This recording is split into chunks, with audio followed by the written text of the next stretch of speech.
Assalamualaikum warahmatullahi wabarakatuh. Eh, Assalamualaikum, Bapak. Perkenalkan, kita dari kelompok 2. Di sini kita akan mempresentasikan tentang laporan tugas besar statistik industri. Perkenalkan, nama saya Jian Sanfilreter. Boleh dilanjutkan, Wisnu? Dan saya Wisnu Toko Subagio, Deas. Dan saya Deas Yusefullah dengan NIM 102012130216. Muhammad Rafael Farputra dengan NIM 12012203537. Oke, boleh dilanjut. Langsung aja dimulai laporannya.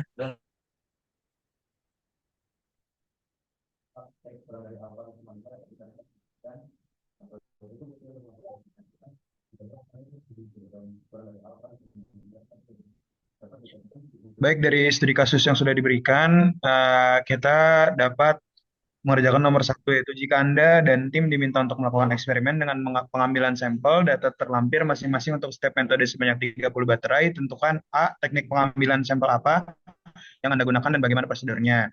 Untuk di nomor satu bagian ini, kelompok kami menggunakan teknik sampling, yaitu cluster random sampling, di mana kita membagi dari 3.000 data yang ada, kita bagi menjadi 3 kelompok, yaitu kelompok fast, kelompok slow, dan kelompok normal. Lalu dari 3 kelompok itu kami masukin bilangan random menggunakan Microsoft Excel, dan kita urutkan dari yang paling kecil dan terbesar, maka kita dapat 30 data yang ada. Kenapa kita ngambil data lewat cluster random sampling ini? Karena menurut kami dengan menggunakan metode ini, semua data yang ada mempunyai sama peluang untuk mendapatkan terpilihnya dan bagus untuk menjadi data representasi dari data yang ada. Bisa langsung aja ke bawah. Berikut merupakan contoh dari yang sudah kita lakukan, yaitu pembagian menjadi kelompok-kelompok. Lalu dari kelompok itu kita kasih bilangan random dan dipilih. Langsung aja ke bawah.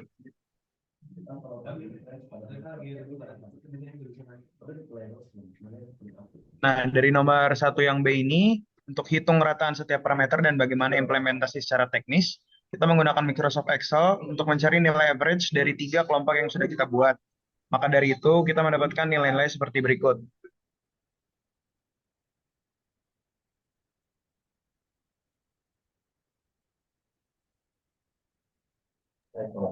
Saya lanjut ke yang dua dengan bagaimana Anda dan tim membuktikan bahwa ada permasalahan keragaman kapasitas retensi yang berbeda pada metode pengisian cepat dan metode pengisian lambat.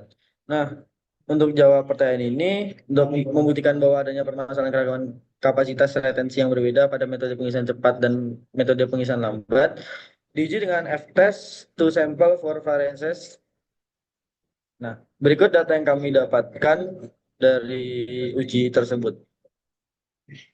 Ada capacity retention, terus F-test to sample for variances-nya, ada capacity retention grafiknya.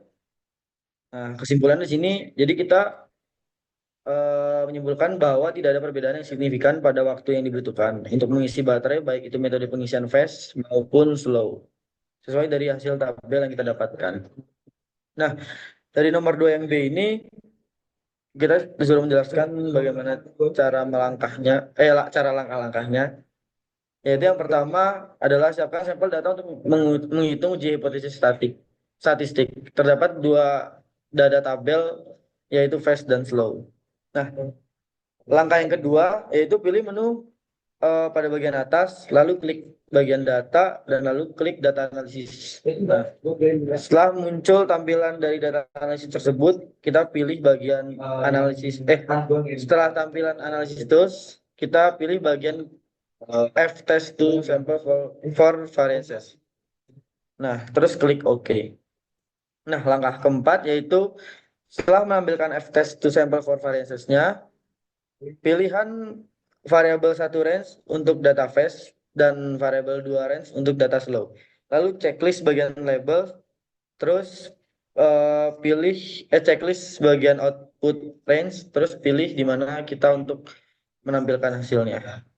Nah, langkah kelima ini yaitu membuat kesimpulan dari hasil yang kita dapatkan yang menunjukkan bahwa p-value yang diperoleh adalah 0 0,299876972 yang dimana itu lebih besar daripada alfanya 0,05 dan dapat disimpulkan bahwa tidak ada perbedaan yang signifikan pada waktu yang dibutuhkan untuk mengisi baterai baik itu metode pengisian fast maupun slow sesuai dari hasil tabel yang kita dapatkan. Nah, langkah keenam yaitu membuat keputusan dari analisis yang telah kita dapatkan lalu beri keputusan. Jadi di sini kita menampilkan T hitungnya, T tabelnya, P value-nya dan alpanya. Nah, langkah ketujuh itu membuat grafik dari data capacity retention fast dan slow. Dengan cara menggabungkan data fast dan slow, lalu pilih menu insert, lalu pada bagian diagram pilih box and whisker. Lalu hasil akan ditampilkan. Nah, berikut hasil yang kita dapatkan. Ini cukup sekian dari nomor 2.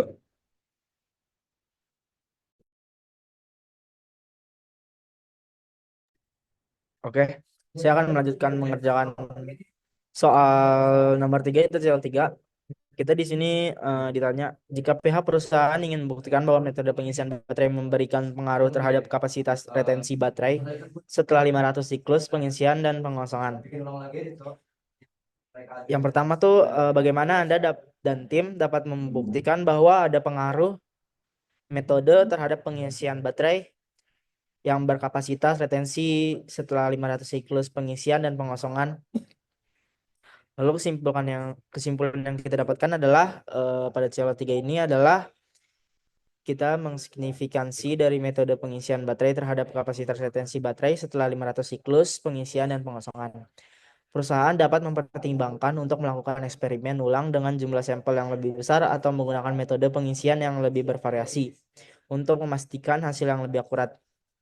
Dan juga tidak ada bukti juga terhadap pengaruh arus yang ditetapkan selama pengisian charging current, suhu lingkungan selama pengisian dan pengosongan, operating temperature, dan laju pengosongan daya discharge rate terhadap siklus kapasitas baterai di bawah 80% atau cycle life. Dan ini adalah charging metodenya. Kita dari capacity retention-nya dari fast, normal, dan slow, kita ngambil 10 paling atas dari data soal nomor 1 kita. Dan ini lanjutannya adalah ANOVA single factor-nya. Lanjut ke bawah. Dan ini lanjut ke bawah. Dan ini merupakan grafik. Yang pertama tuh grafik untuk capacity retention-nya. Dan yang kedua itu untuk grafik cycle life-nya. Dan yang B, jika poinnya adalah dengan melakukan uji hipotesis, bagaimana langkah-langkah tersebut dilakukan. Yang pertama kita membuka Microsoft Excel dan ngebuka di bagian data dan ngebuka data analis. Dan setelah itu kita klik ANOVA single factor, di scroll ke atas dan klik OK. Dan langkah ketiga, apabila sudah muncul pengaturan seperti gambar di bawah ini, pada input range drag data tabel bagian capacity retention dan cycle life, kita drag sampai bawah, total ada 30, dan di output range kita klik untuk nyesuaiin mau ditaruh di mana hasilnya. Lalu ya langkah keempat, setelah itu hasil uji terlihat dan dilanjut dengan memberi kesimpulan untuk hasil uji tersebut. Nah, ini untuk kesimpulannya pada soal nomor 3 ini terhadap retensi baterai setelah 500 siklus, perusahaan harus mempertimbangkan untuk mendapatkan eksperimen ulang dengan jumlah sampel yang lebih besar, menggunakan metode pengisian yang lebih bervariasi untuk memastikan hasil yang lebih akurat. Sekian untuk nomor 3.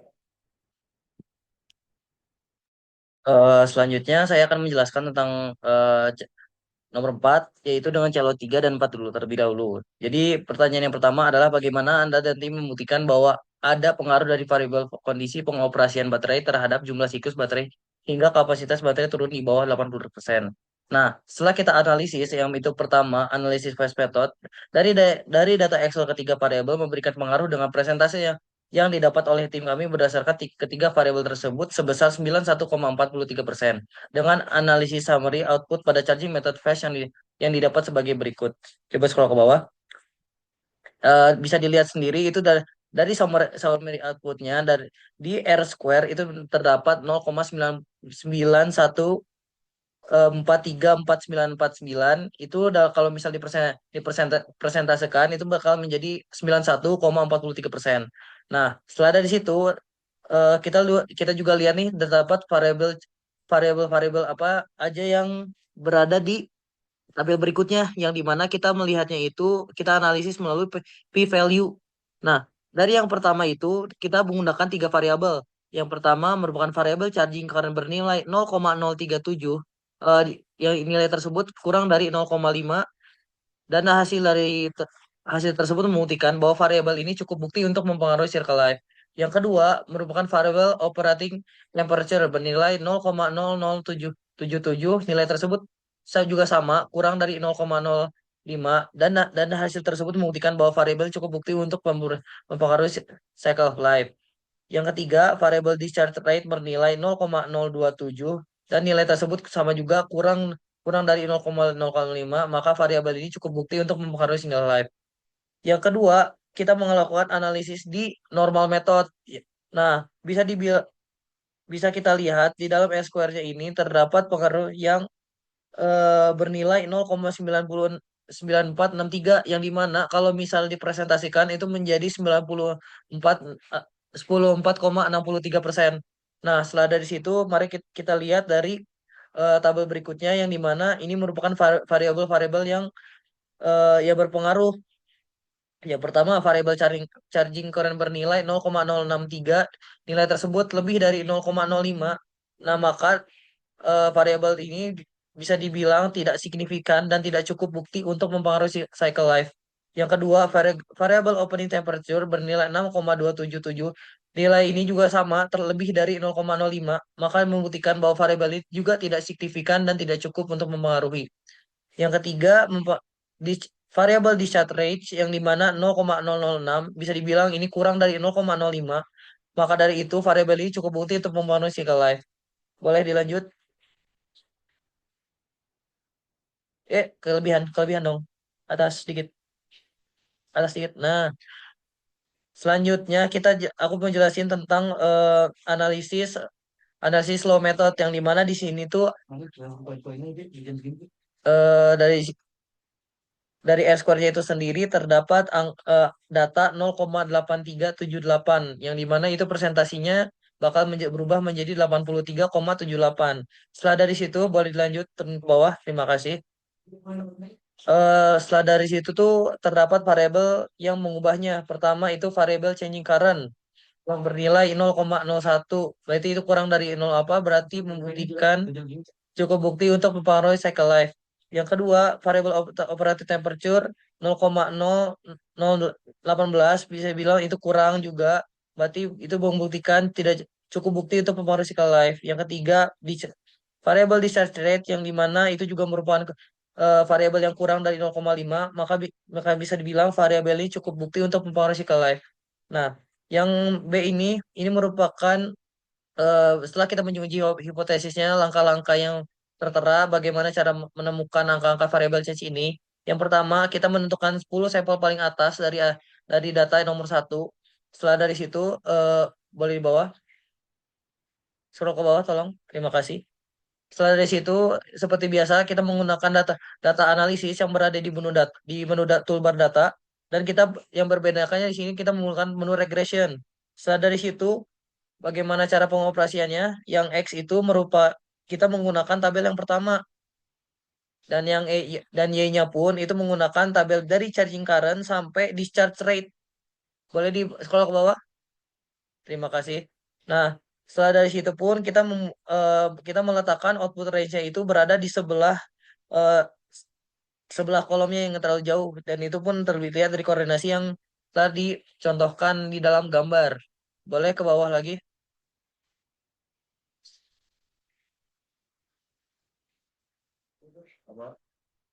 Setelah setelah dari situ eh, setelah melalui proses-proses tersebut, tinggal klik OK aja dan langsung menunjukkan angka-angka yang data-data yang tertera seperti di bawah ini, di bawah, tolong scroll ke bawah. Nah, selain tiga variabel charging current, operation temperature, dan discharge rate, terdapat variabel kondisi pengoperasian lainnya, yaitu hambatan internal baterai, dan yang dimana ini merupakan variabel tambahan. Sama sebenarnya sama aja, eh, sama sama aja kayak sistemnya sama aja, cuman yang membedakan ya cuman ada variabel tambahannya yaitu internal resistance. Coba scroll ke bawah deh, ya, tolong. Nah, ketika menambahkan dia tolong ke atas sedikit, ke atas lagi dikit, tolong maaf. Nah, nah dari analisis yang pertama itu analisis phase method di mana dari ketiga aksel ini terdapat perbedaan dalam rumah persentase yang menjadi 96,51 dan juga terhadap perubahan variabelnya yang dimana itu terjadi perubahan di p-value-nya, di mana yang charging current-nya itu berubah jadi 0,08, yang operating temperature jadi 0,00016, dan variable discharge rate bernilai 0,092, yang mana tiga-tiga ini merupakan kurang dan cukup bukti untuk mempengaruhi cycle life. Coba turun lagi ke bawah deh, Yas. Turun lagi sampai ke 4. Nah, kelebihan. Oke, yang terakhir itu variabel internal. Nah, ini merupakan variabel yang baru, yaitu variabel keempat. Yang berbedakan cuman ini juga apa ya, datanya juga berubah jadi 0,04, yang dimana ini juga cukup untuk membukti mempengaruhi cycle life. Yang kedua, analisis normal method, yang dimana memberikan presentase 98,11%. Setelah dari situ terdapat variabel changingnya. Yang pertama itu variabel changing rate dengan 0,0601. Tolong ke bawahin deh, Yas. Setelah dari situ variabel operating temperature dengan 2,96, maka itu tidak signifikan dan tidak cukup bukti. Yang ketiga, variabel discharge rate yang 0,082, yang ini membuktikan cukup bukti dan pengaruh cycle life. Dan keempat, dan variabel internal resistance bernilai 0,02, yang di mana ini cukup bukti dan mempengaruhi cycle life. Oke, yang terakhir, analisis slow method yang terakhir. Nah, dari data ini juga merupakan terdapat perubahan menjadi 97,59% dari R square-nya. Ke bawah lagi deh, Yas. Oke. Yang ini juga merupakan terdapat perbedaan yang dimana variabel charging current-nya menjadi 0,04, variabel operating temperature 0,00, dan variabel discharge rate-nya bernilai 0,007. Yang tiga, variabel discharge rate 0,07 dan variabel internal resistance menjadi 0,03, yang dimana empat-empatnya merupakan cukup bukti dan mempengaruhi cycle life. Nah, kesimpulan kesimpulan dari nomor 4 ini adalah, jadi kesimpulan dari data yang didapat dari data cukup membuktikan bahwa terdapat pengaruh dari nilai variabel-variabel kondisi pengoperasian baterai tersebut terhadap jumlah siklus baterai sampai kapasitas baterai di bawah 80%. Karena nilai signifitasnya lebih kecil daripada alfa, yaitu 0,05. Sekian dari nomor 4. Eh, Dikarenakan laporan kita selesai, kita tutup aja. Terima kasih atas perhatiannya, Bapak. Kita dari kelompok 2 izin pamit undur diri. Saya tutup. Wassalamualaikum warahmatullahi wabarakatuh. Waalaikumsalam warahmatullahi wabarakatuh.